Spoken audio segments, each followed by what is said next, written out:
Welcome to the Inner Game podcast. Today, taking an unusual route and not talking solo, I have with me my friend Anshul Khare. Anshul joins me from Bangalore, and we are going to discuss on a very unique topic, which may also put some people off, right? But we are doing it just for enjoyment. We are just trying to get a different perspective, trying to put our thoughts in getting a different perspective on this question of is getting rich worth it? I am not rich. Anshul, I'm not sure, right? Anshul Me may neither. reveal that, right? So you may be thinking that we are talking on a topic where we are not related to the topic. We have not really experienced that. So how can we even talk about that?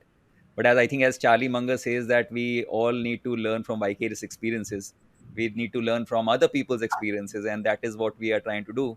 So, based on our learnings, based on our whatever research, life research, talking to people, and other internet research, and also looking into the life of a lot of rich people that we've studied while learning from them over the past few years, this question comes up again and again: is getting rich worth it? And I think the genesis of this question lied in a question which was posted on Quora some years back. The same question: is getting rich worth it? And a lot of people put in their thoughts. So we're going to bring some of those thoughts that we really liked at that point of time, which gives us a unique perspective on is getting rich worth it. So Anshul, what's your view? Yeah. So as you probably guessed it right, I am not rich either. I am comfortable with my life situation, but not in that conventional social media proclaimed rich, right? And so one thing that I wanted to put out first is that this for the audience is that this is not going to be one of those money can't buy you happiness kind of rant, right? We will actually be talking and discussing few practical issues, right? It's not a philosophical discussion whether uh, getting rich is worth it.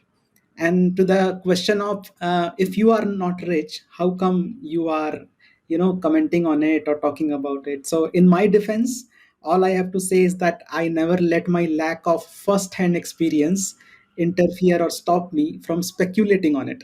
So so a bit of speculation, a bit of, as you said, internet research, a bit of vicarious learning, because what if that I waited till the end of 80, 90 years or all my life to first become rich and then to be able to speculate it, and then at the end of it I realized that actually I was right, getting rich was not worth it. I would have wasted all my life trying to prove a point. So That's what I think the idea that we're talking about, Anshul, is the idea of thinking about it, right? So right. we all, or probably most of us, get into this race, and especially in today's world of social media, where everyone seems to be getting richer faster, right? And everyone has a secret of getting richer faster. I think it's very important to put that question to thought, to reflection. That first thing is how much money is enough, right? Is getting rich in that financial sense really worth it? Even if it's worth it, right? What are the good and bad sides of having a lot of money? Right. So the first, I think, let's start the discussion with this idea of what exactly is rich, the definition of rich, right? So is it largely owning a large bank account? Is it owning a lot of luxurious homes, big homes? Is it driving fancy cars, or is it something really deeper, right? So when I was preparing for this session, and even otherwise, uh, there are I came across different definitions of rich or wealth, right? One thing which we generally talk about when we talk about rich, the word rich, is financial richness, right? The money, which is the very obvious, most obvious form of it. But we rarely look at another form of richness, which is the emotional richness or emotional wealth, right? Which covers happiness, which covers our mental well-being. Then, of course, the third way of being rich is social wealth, right? The social richness, which involves having a lot of good relationships, being a part of a good community, and being a good member of that.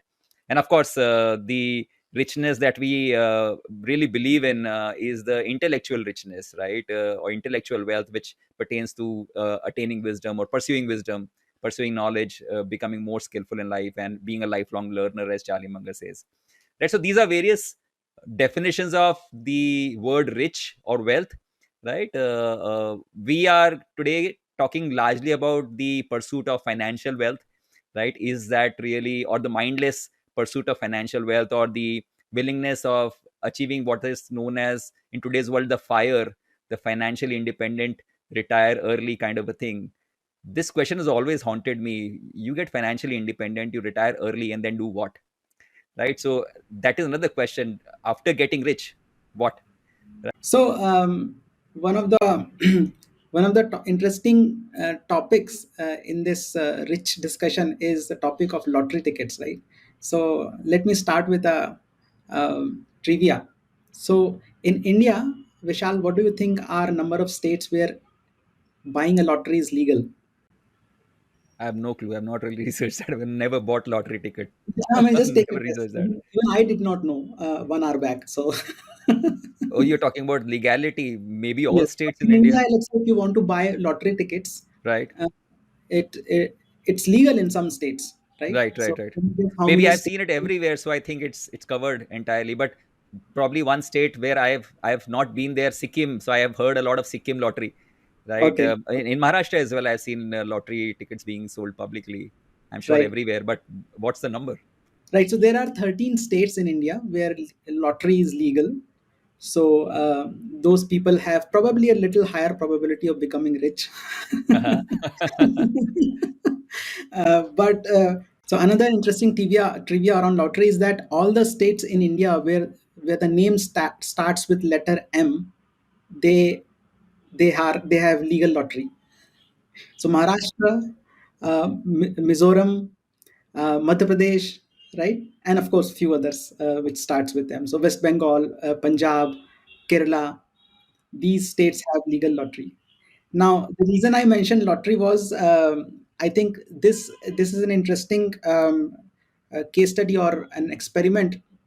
I think the study was done. I first read about it in Daniel Kahneman's book, where he talked about that a study was done on set of people, two sets of people. One set of people who went through a personal tragedy, like losing a loved one, maybe a parent or even a child, and or maybe they went through an accident where they had a severe disability, maybe double amputation or so those kind of people in one group, and then another group where people won lottery or they became suddenly rich, right? They suddenly had a lot of a big windfall, and they tracked their life for few years, and few years down the line when they again surveyed them and asked them their level of happiness or their level of sadness, or people who went through tragedy, how sad they are about their life, and both of them had returned to their base level of happiness before the tragedy or before they won lottery. So in few years they come back to the same baseline of happiness. So and it was not just few years, it was just 1 year time they tracked it, so they were back to the normal sense of well-being. So it was not that, so when we think about a personal tragedy, or when we think about that large sums of money will change our life drastically, the learning from this example was that uh, it is only in our imagination, right? Being rich is of course better than not being rich, but it is nearly not as good or as we imagine it to be. So that was one way to look at it. Of course this is not true for everybody.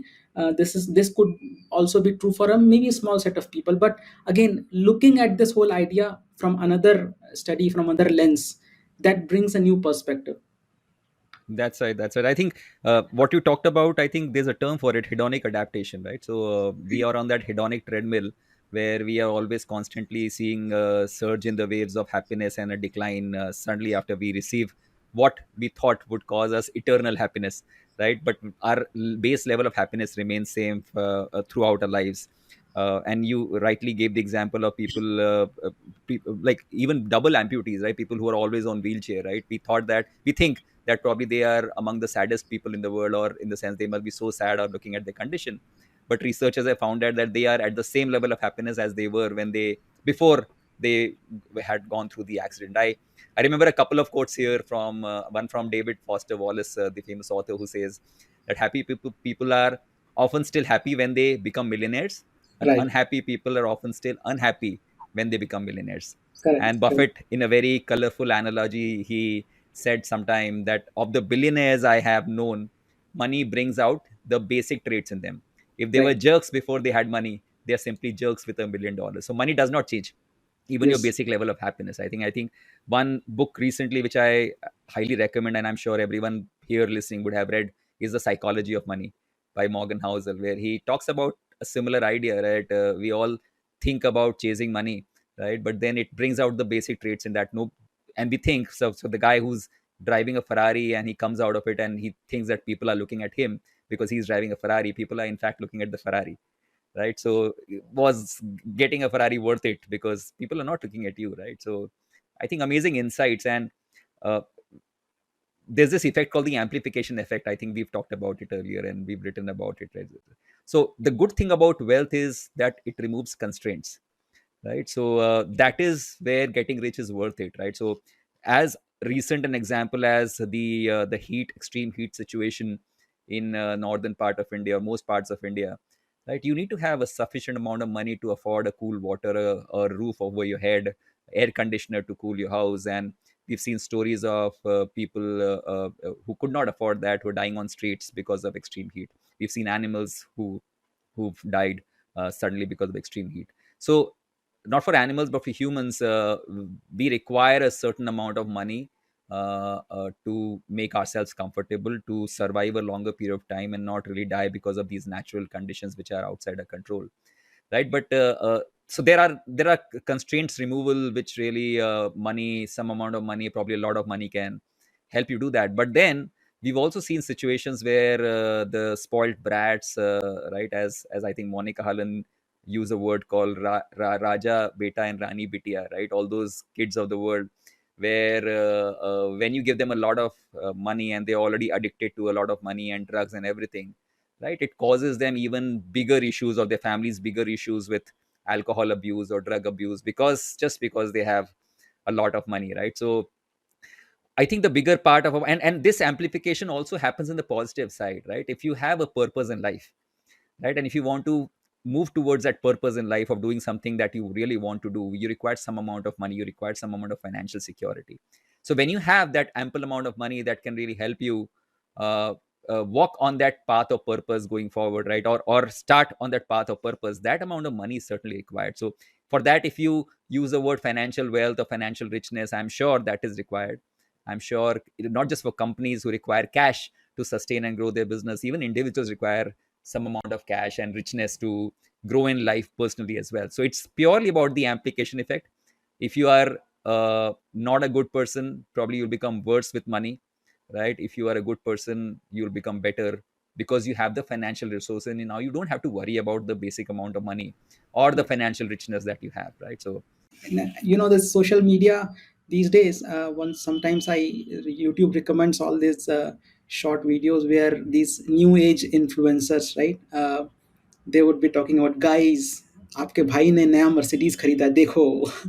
And it is so disgusting. At least I mean, I remember, it's like, as you said, money as a way, money is a resource. Using that to remove constraints from your life, that is one part of it.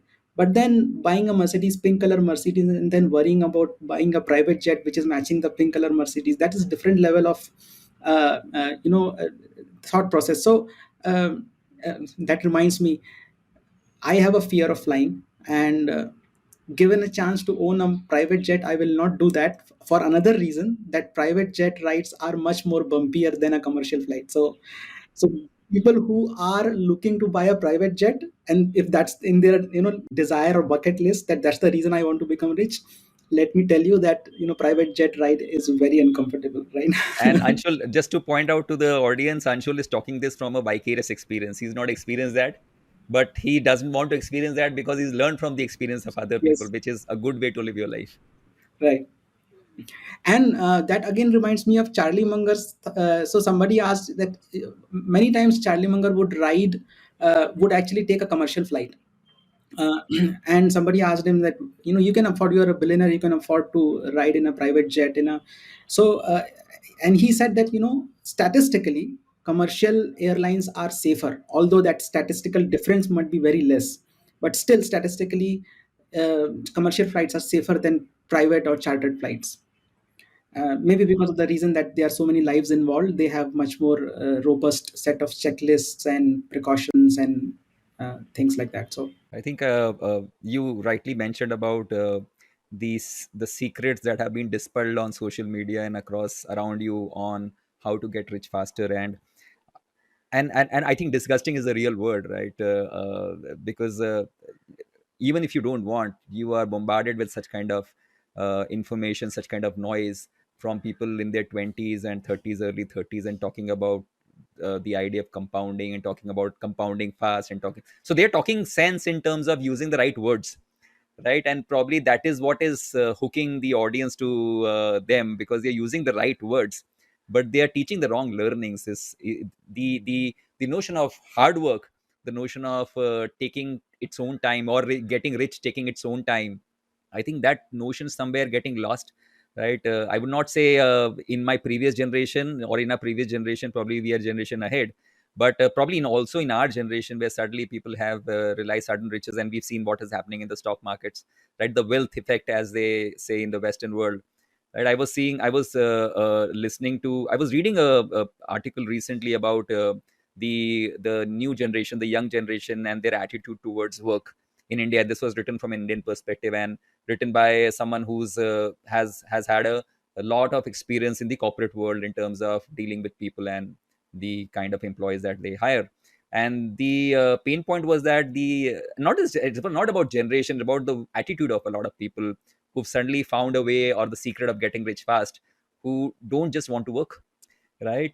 So people, of course, we are in that hustle culture, and I'm sure some people, or probably a lot of people listening to this, will say, why should one work when one can get rich by just looking at charts and on your screen and making a lot of money? Why should even someone really go out and work? I'm not talking about that kind of work, right? People also bombarded, I think Narayan Murthy, who said that in India we should learn to look at uh, 70R. He gave a number of 70R, and that really stuck on people's mind. I think he was talking about the idea of trying to work hard to make this country great, to make this country wealthier over a period of time, right? Overall, and not just in terms of financial sense.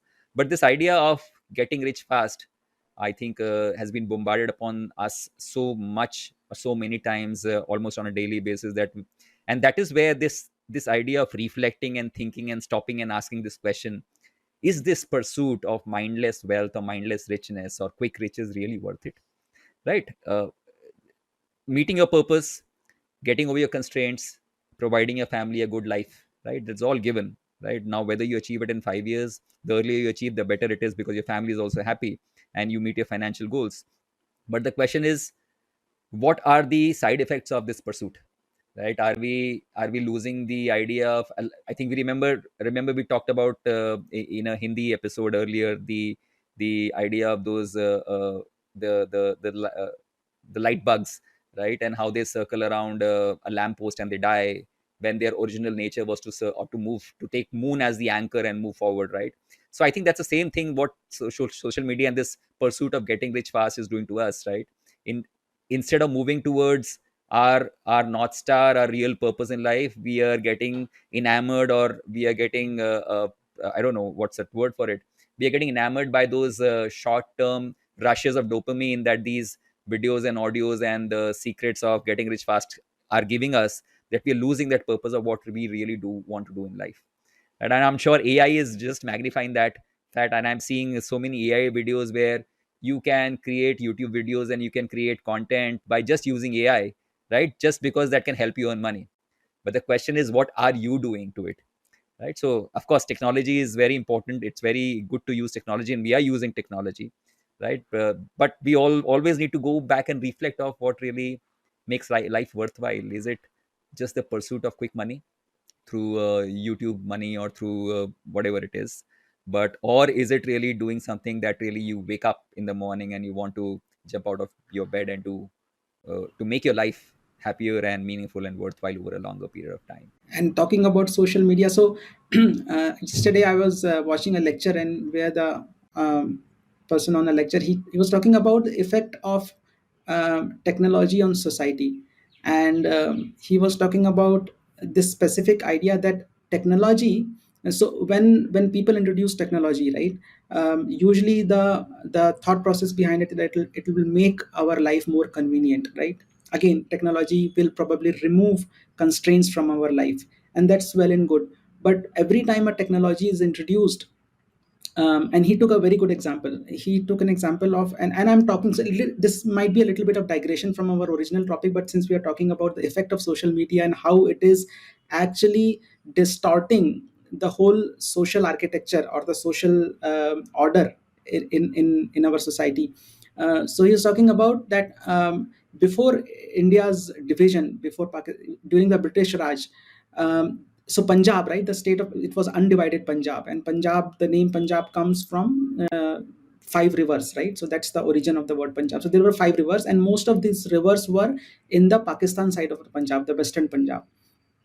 So what happened was, over thousands of years, and wherever there is more water, there is more agriculture, there is water is a resource. So people who would live in that part of the Punjab, the western Punjab, they were landowners, and they were rich farmers. And people on the eastern part of the Punjab, they were not that rich. So what happened was, over a period of years, there was a social order created, that rich people used to be on the western side of Punjab, and the eastern side was much poorer, and maybe they, in the social order, they were at lower level. But when British came, they built canals, and they built dams on those five rivers, so that to make the other eastern Punjab side of the land more arable, and so that agriculture can be expanded there. And over a period of years, what happened was, the water became available on the western side, eastern side of the Punjab, and people started, the agriculture grew there, and people became, wealthier. And when they became wealthier, this whole social order kind of got distorted. So by bringing in the technology of canals, it actually it upended the social order. And in some way, social media is doing that, right? It is there is certain social order in our society, and it is actually, in sometimes it is doing it in a good way, but in a lot of times when a technology is introduced, it actually causes a havoc in terms of upending the social order.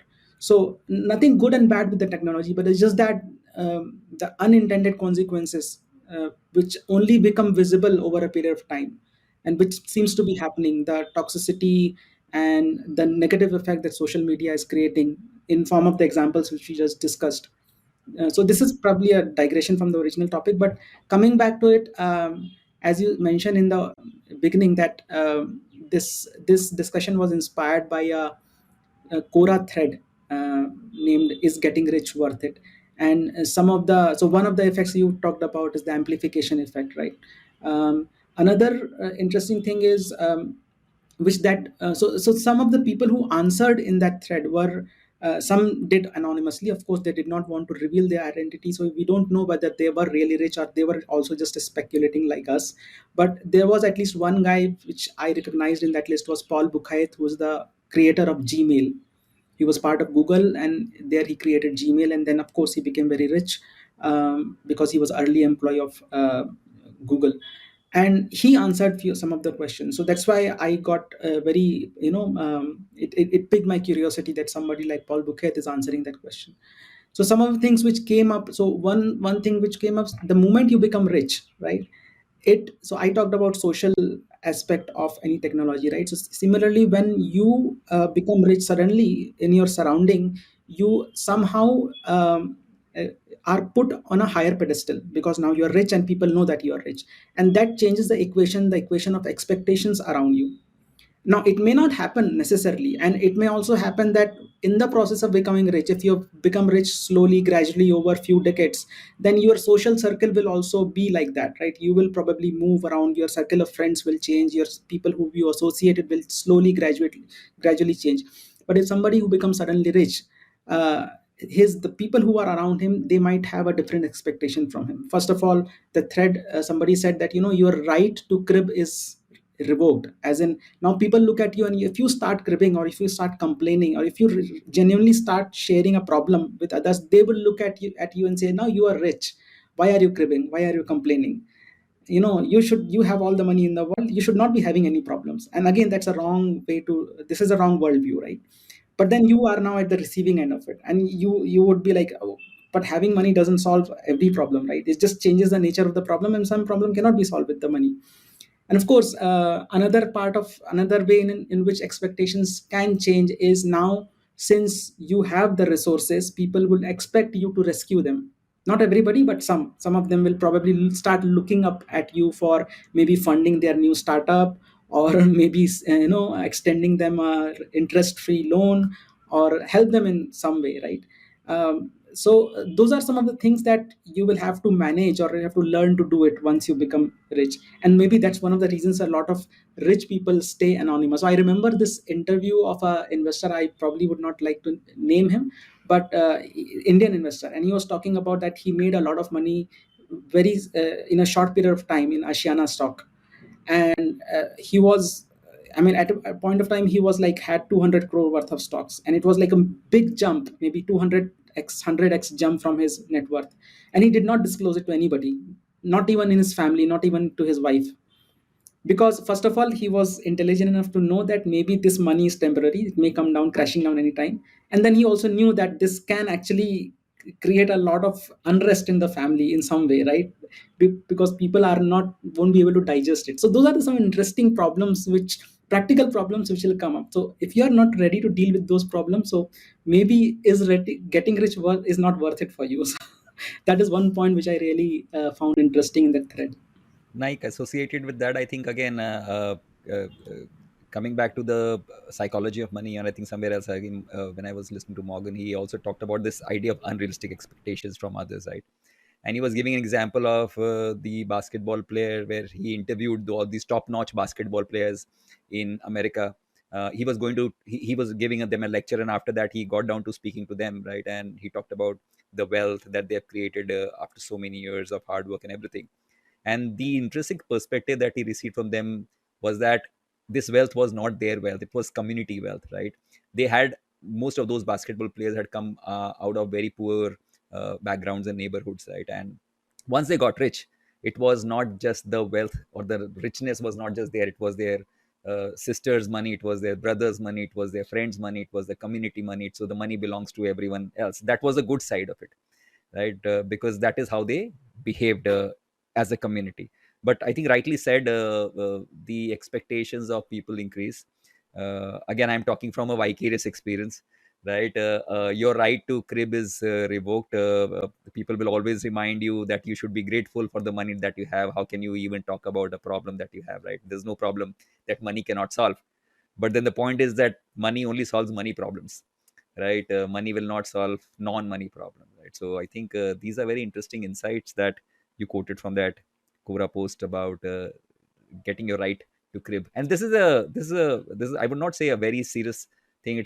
I would rather say it's probably a slightly on the funny side that you cannot crib, right? And also that people start, and as they, I think as they rightly said, it's lonely at the top, right? So when people get rich, when people get a lot of money, so this is something that the audience or you listening to it should keep in mind. If you try to get rich fast, if you get rich, you it, apart from the money that you have, the comforts, right, you also should expect a lot of these side effects hurting you in small ways or big ways. So I think that's something that I wanted to put to your point that you just mentioned.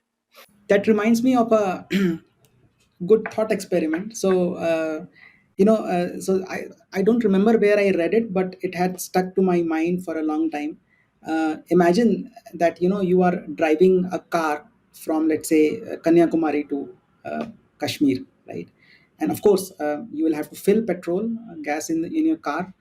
So you start, and then of course you plan your trip like that you would probably start hitting the gas stations in between, and you'll fill petrol. And that's a metaphor for life also, right? Petrol is a, maybe we could say petrol is a metaphor for money. And you need money to move ahead in your life, right? You need money as a resource to uh, uh, do whatever you want to do in your life.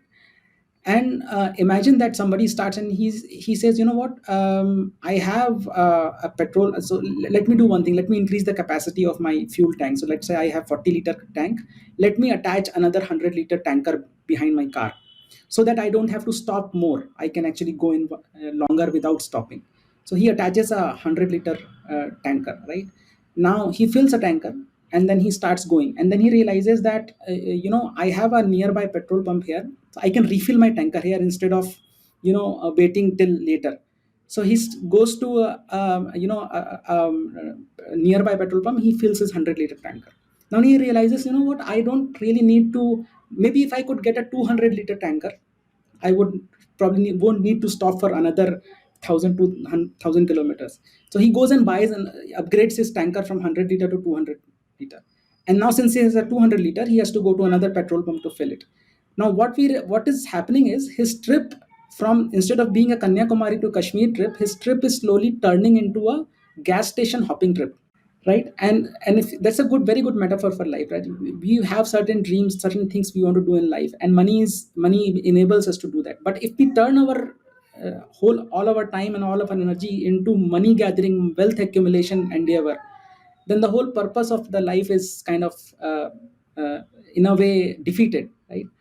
So I was reading this post by a person called David Hannemer Hansen. He's the creator of Ruby on Rails software, and he's also written some of the very interesting books. So in his post, he talks about that, a lot of times people, especially people who are in that fire, who have this fire goal in their life, and they're chasing certain number in their life. What happens is, people get so engrossed and so devoted to chasing that number, that they don't really spend any time in trying to figure out that once they achieve that number, what are they going to do with all the free time in their life. So they don't really build any other skills, they don't really build any other interest. The only things they are focused on is accumulation of money. And once they reach that number, and then they are realize that, okay, now I am free, I'm financially free, let's do what I wanted to do, let's do what the reason I was chasing this, I was in this rat race. And since in last 1 or 2 decades, they haven't done anything else in their life. So what happens is, they fall back to the same process, saying that now since I don't know what else to do, let me continue doing what I was doing, right? So they get in this trap that, so this whole purpose is defeated. Their life turns into a gas station hopping trip, which was very interesting way to describe this whole futility of chasing any number. I mean, I remember these days it's very common in social media to talk about, to the people interviewing, and they're talking about how did they achieve financial freedom. So they would say that I had this number in my mind, 8 crore, 12 crore. Then when I reached 12 crore, I realized, no, maybe it's little less, let me do it 15 crore. And then of course, that it is never going to stop. That number will just, they'll keep chasing the last zero. So That's yeah. that's like shifting the goalpost all the time, right? And I think going with the same statement that money doesn't solve any problem but money problems. But I think another thing that I think is ancillary is that money does not solve all the problems in life, but it creates new problems for you if you have a lot of money, right? So and you end up solving a lot of those other problems, like the gas station problem. So you started with a problem of lack of fuel or running out of fuel, and you ended up with the gas station problem with you, right? So it just changes the nature of the problems that you have in life. You'll still have problems in life, how much ever money that you have in the In pursuit, fact, like you said, right? I'll just interject for a second. Yeah, In fact, having that lot of money, right? So imagine you are driving a small car and you have a 1,000-liter tanker behind you.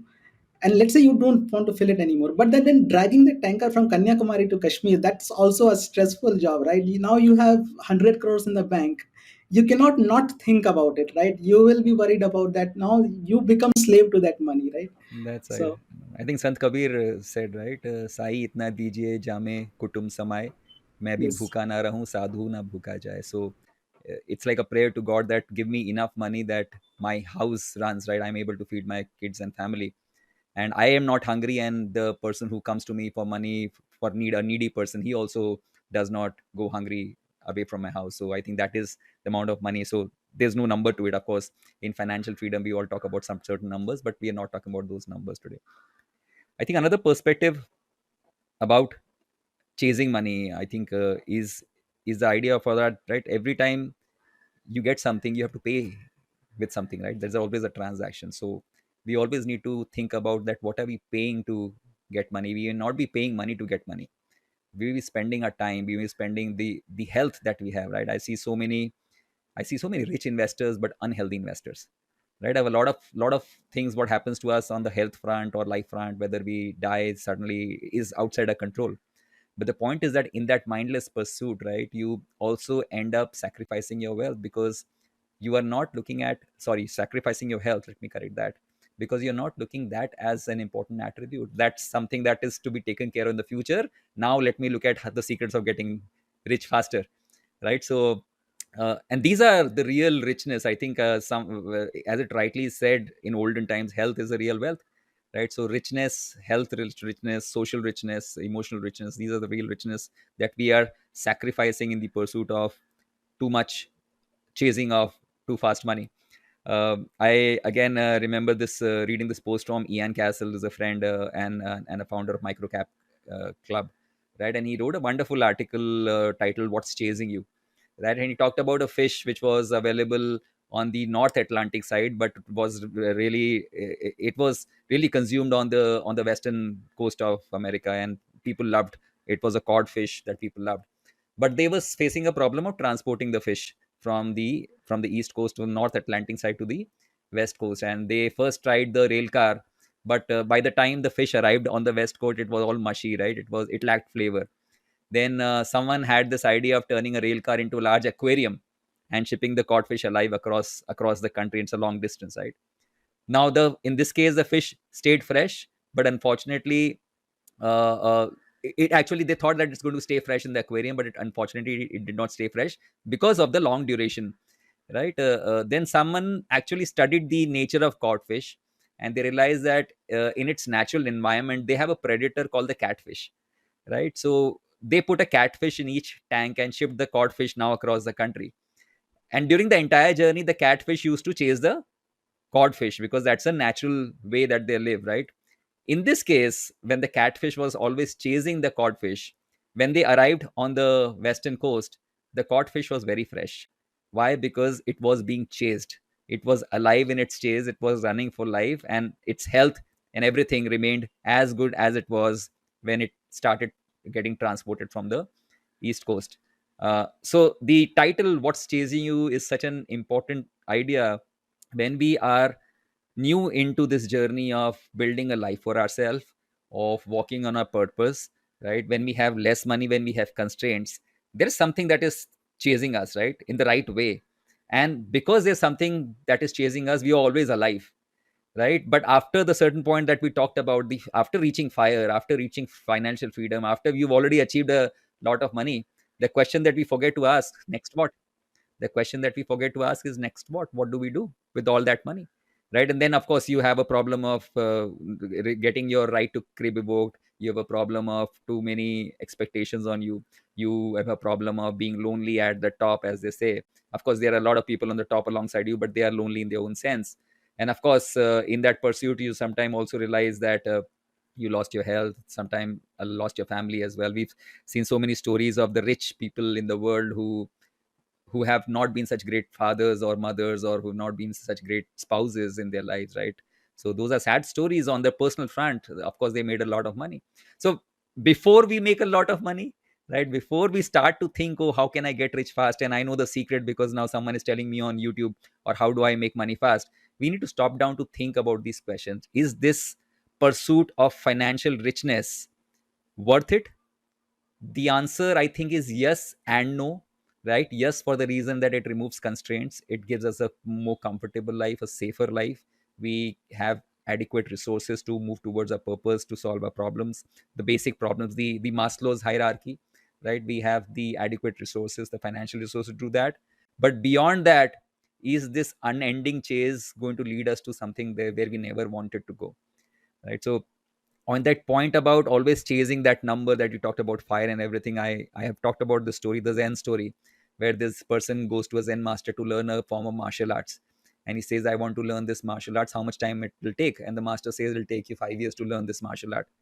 And this guy says, but what if I spend 10 hours a day every day?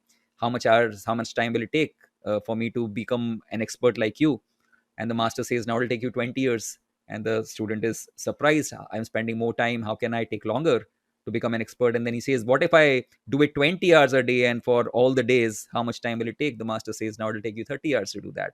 And this guy was shocked, and he's surprised and asked, I'm spending more amount of time, I'm dedicating more effort to becoming an expert, but with more expert you're saying that I'm going to take a longer time, how can that be possible? And the master says, because you have one eye on the goal, right? And you're not focusing on the pursuit, the process of becoming a master or expert, but you already imagine yourself to be there, but with one eye on the goal, or one eye on that number of how much money do I need to become rich, we forget the joy of the pursuit, right? So you mentioned at the start that it's not going to be a philosophical discussion, but probably you cannot separate me and philosophy a bit. So I think that the process, the pursuit, these are very important things.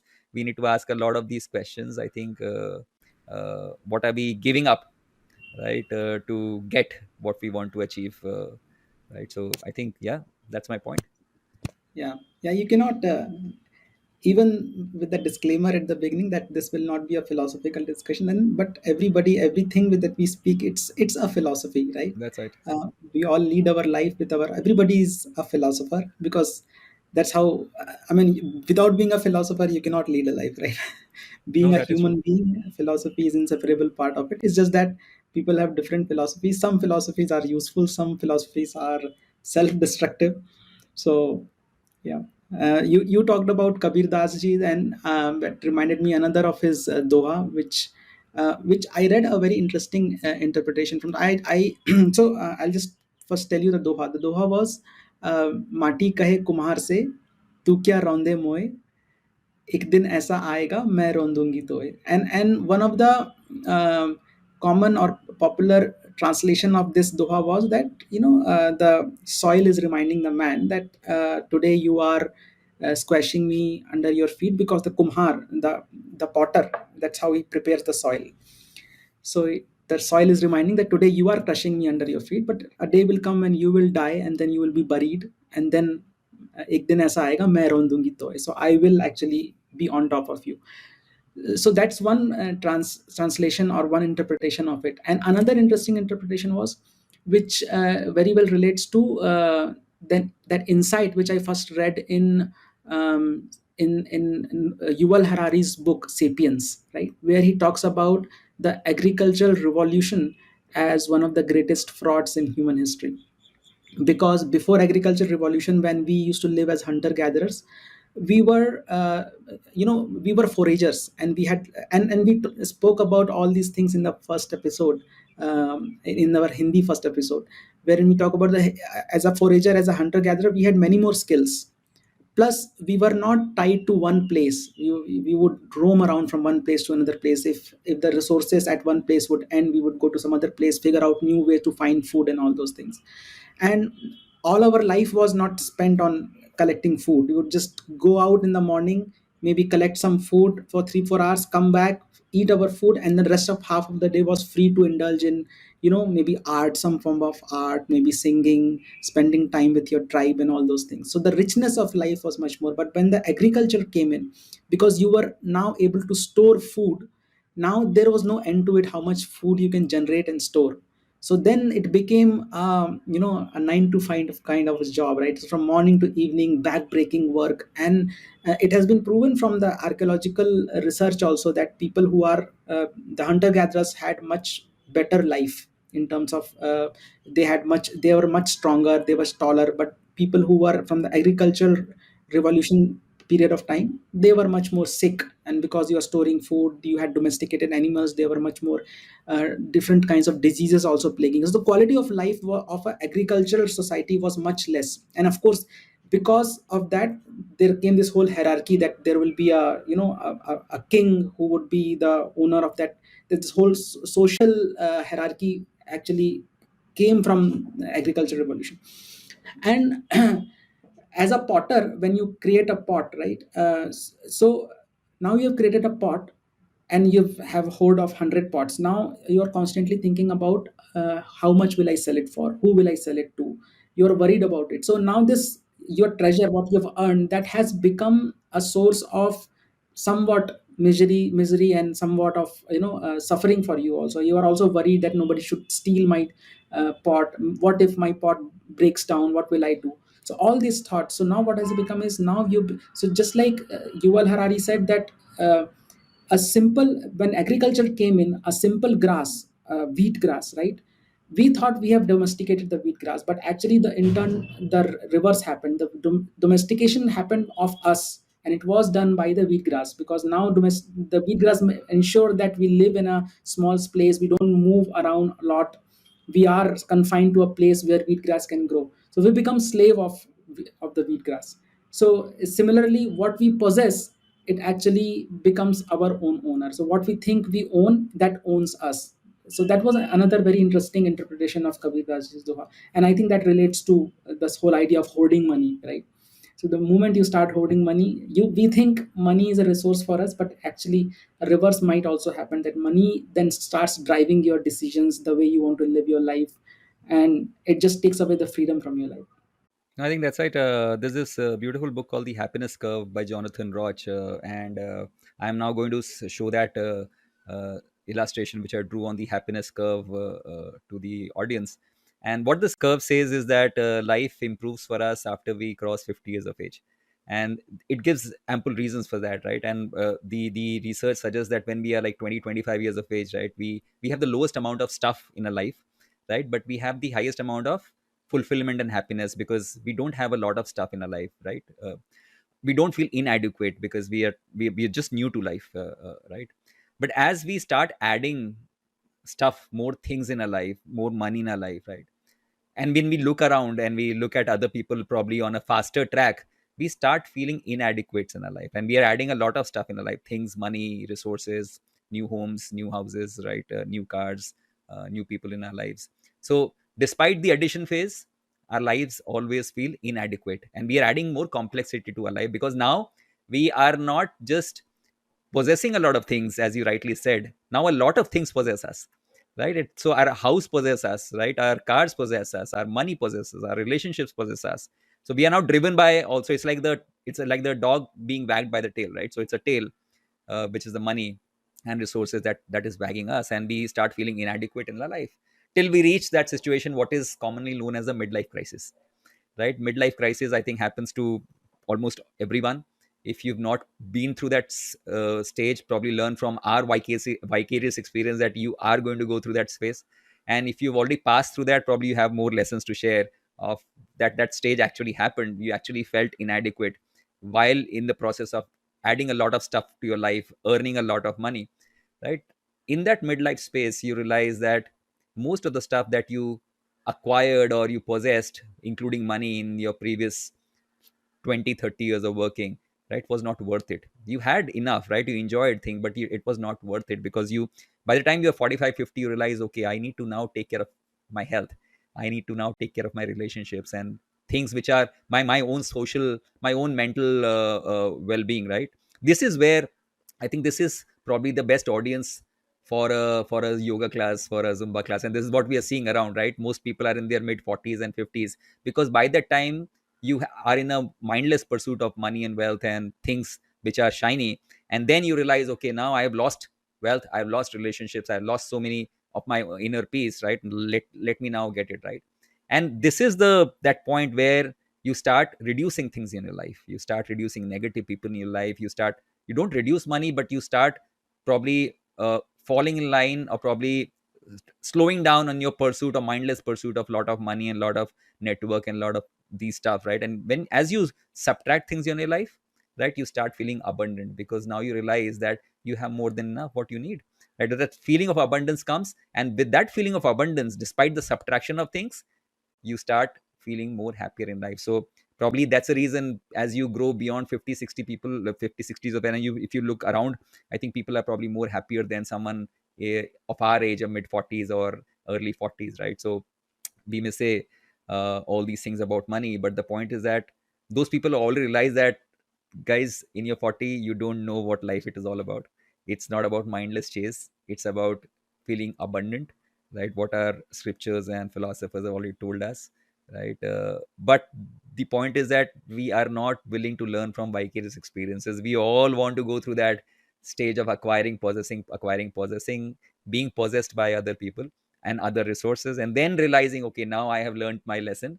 But by the time, probably you lost a lot of things. So I think it's very important to go through this happiness curve. Just look at it and think about what you're doing in your life, right? So money is not a problem. Getting rich is not a complaint. We are not saying here, me and Anshul, that it's not worth it. But the question we are trying to raise, and the question that we are trying to lead you to reflect to, is that there's certain aspects of it that are not worth it, right?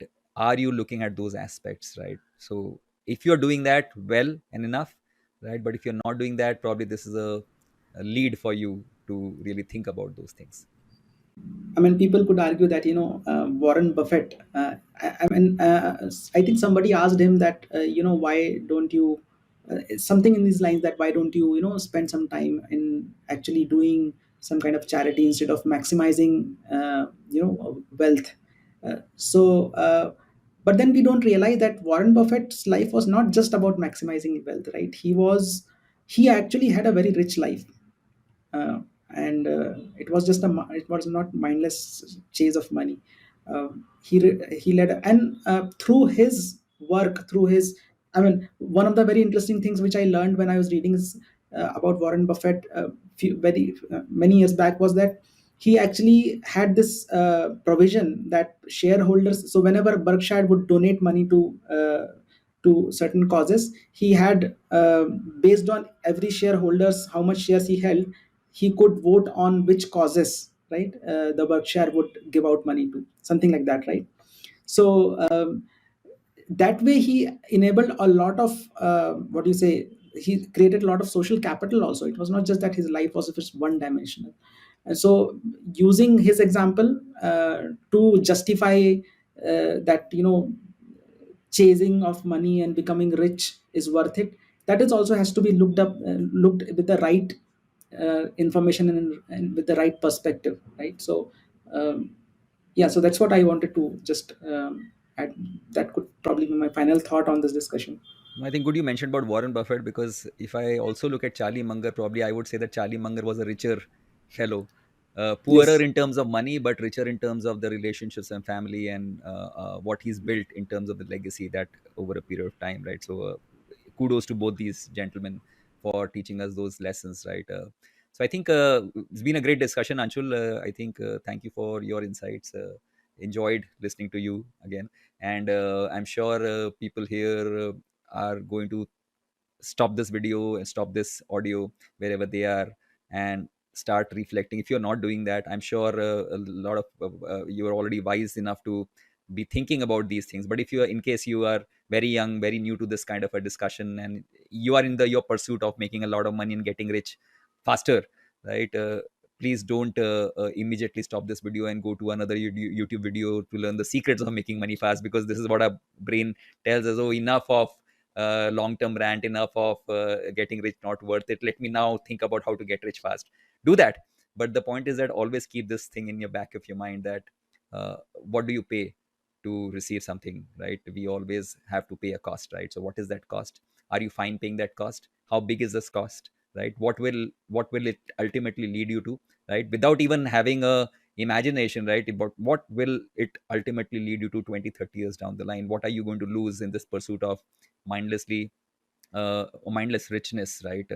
I'm sure you're wise enough to understand that what we're trying to say. So with this, thank you so much for your time listening to me and Anshul for the past 50 minutes, almost an hour, on this idea of is getting rich worth it? The short answer, yes and no, right? If you want to go back and listen to why we are saying yes and no, please go and watch the entire video. If you like this interaction, and we are going to do a lot of such interactions, we already are doing a Sambad, which is a Hindi episode in the podcast, which we launch separately.